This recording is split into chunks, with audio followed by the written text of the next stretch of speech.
my name is Kelly McElligott, and I'm one of the educators here with Bywater Solutions. I have a short tutorial on setting up patron categories in your Koha system. Now, the purpose of patron categories has a couple different purposes. Patron categories determine your circulation rules for those patron categories. They're also a way to track statistics, as well as the ability to link patrons together within the patron categories, whether that's an adult to a child, an organization to a professional.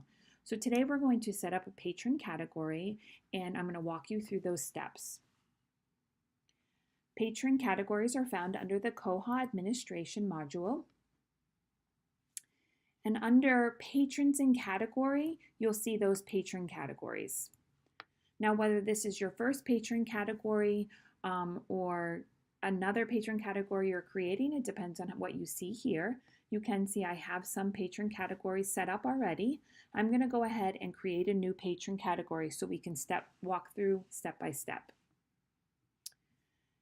Now, your category code, like a lot of codes in Koha, need to be 10 digits or less, and it's a unique identifier, and we should not have any spaces in this category code. So my category code is going to be alumni, and now in my description I could have a little bit more text here if I needed to. Now, for enrollment period, you can choose either how long this category will be registered in your system for until they're expired. So you can choose by a number of months or until a specific date. So if you're in a public library, you may say that this patron category has a card for 1 year, 12 months. But if you are a school, you could say this patron category's card is good for a specific date, maybe the end of the semester or term. I'm going to go ahead and just put the number of months in here. Now, your age required and upper age limit, this value will only be checked by Koha if you have a preference set in your system preferences called borrower mandatory field. The borrower mandatory field, if it defines date of birth as a value, then this will be checked. If you don't need to put date of birth or require a date of birth in your patron, then we will not need to add anything to this age required or upper age limit. Enrollment fee. There are libraries out there, whether it's a special library or a public library, that does charge a fee to enroll in their library. And if you did have an enrollment fee, you would put the dollar amount here. And once a new patron within this category is added to your system, that enrollment fee will already be charged to them. Overdue notice required. You can choose yes or no, and this is telling Koha, is this a patron category that you would like overdue notices to be sent to? And if you say yes, which I'm going to say yes here, you will find this category set up in the overdue notices status and triggers, allowing you to choose when to send overdue notices to this patron category. Lost items in the staff client is only applicable if this patron category has access to your staff client. If they do not, then you don't need to put anything here.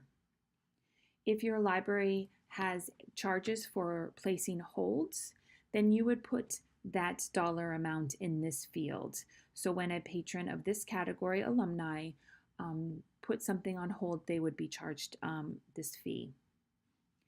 Category type is actually another required field here in this creating a new patron category. So I'm going to just talk to you about some of these category types. Adult, when choosing an adult category type, this would say that a child could be linked to this adult. And then if you had a child as a category type, you could link it to an adult. The next category type would be staff, and this would be if you wanted this staff member to be able to access the staff client. You would choose staff here. Organization and professional both work like an adult and child. So if an organization, if this wasn't an organization category type, then I could use and attach professionals to that organization. I'm going to choose as this is an adult category type for my alumni category. Branch limitations. This is if you are part of a multi-branch system and you wanted to limit this patron category to a certain branch in your library system. If all your libraries within this system were going to use this category code alumni, then you would leave it at all branches. The next block expired patrons. So this is following the system preference block expired patrons actions. You could do that, or you could say that these are blocked no matter what, and that would be blocked from the public catalog, such as renewing or placing holds, or don't block. I'm going to say we're going to follow the system preference block expired patron OPAC actions. And there I'll say whether an expired patron can do actions on the OPAC. And finally, within this area of creating a new patron category, we have default privacy. Now here, this setting can be edited by patron category, and this controls how long a patron's checkout history is kept for new patrons of this category. If I choose default, if I choose never, then every patron I create in this patron category, those checkouts will be anonymized on return. If I choose forever, then it's going to take this category alumni and keep all those patrons that are dedicated to alumni category code, and they're going to keep those patrons checkout history indefinitely. When this is set to default, then it will be determined how often you keep the history in the library using that cron job batch anonymize. Now, something to note, you can choose by category the privacy. However, you can give the system preference by patrons, and that would be OPAC privacy system preference. We choose whether they want to keep their patron history, and that's where you would do that in OPAC privacy. Finally, we have our default messaging preferences, and this is where you determine what messages you would like to send out to this patron category. I like to say that a lot of patrons like that advance due notice by a few days, as well as they would like to get an email for holds filled. However, once again, this is picking the default messaging preferences for this patron category. You can choose specifically per patron what they get for messaging in that patron fields.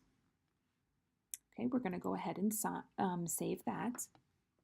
And then I'm going to show you where this patron category will show up. So if we go up to patrons, and I wanted to create a new patron within this patron category, then I can do it right here. And the new patron category I created will be under here as alumni. Now, if they had specific circulation and fine rules for alumni, whether they had a longer loan period than others, then I would change that in my circulation and fine rules. Thank you for watching this tutorial, which is a production of bywatersolutions.com.